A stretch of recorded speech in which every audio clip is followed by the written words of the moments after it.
देवेंद्रजी फडणवीस साहेब आणि महाविकास आघाडी सरकारमधले नगरविकास खात्याचे मंत्री आदरणीय एकनाथजी शिंदे साहेब यांना काही खोट्या प्रकरणांमध्ये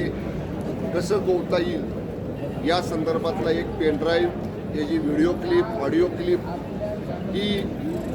सभागृहामध्ये दाखवली आणि ती सभागृहाच्या माननीय सभापतींच्याकडे या ठिकाणी दिलेली आहे। या चर्चेमध्ये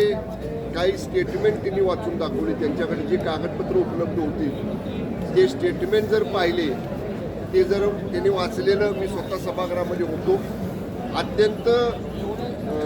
अश्लील अशा पद्धतीच्या भाषेत एक वरिष्ठ अधिकारी बोलतानाचं जबाब त्या ठिकाणी आहे आणि फडणवीस साहेबांना शिंदे साहेबांना त्याच्यामध्ये अडकवायचं आहे, गुंतवायचं आहे, अशा पद्धतीचं एक कट हा तिथं रचला जात होता असं त्या संपूर्ण चर्चेमध्ये आलं। सरकार म्हणून आमचं स्पष्ट मत झालं की एखादा ACP दर्जाचा DCP दर्जाचा अधिकारी एवढं धाडस करू शकत नाही स्वतःहून। त्याला कुणीतरी त्यांनी नाव त्यावेळी घेतलं तत्कालीन DG पांडेंचं, पण DG सुद्धा कोणाच्या तरी सांगण्यावरूनच हे करणार आहे, स्वतः त्याच्या मनाने करू शकणार नाही असं सरकार म्हणून आमचं मत झालं। आणि सरकारच्या वतीनं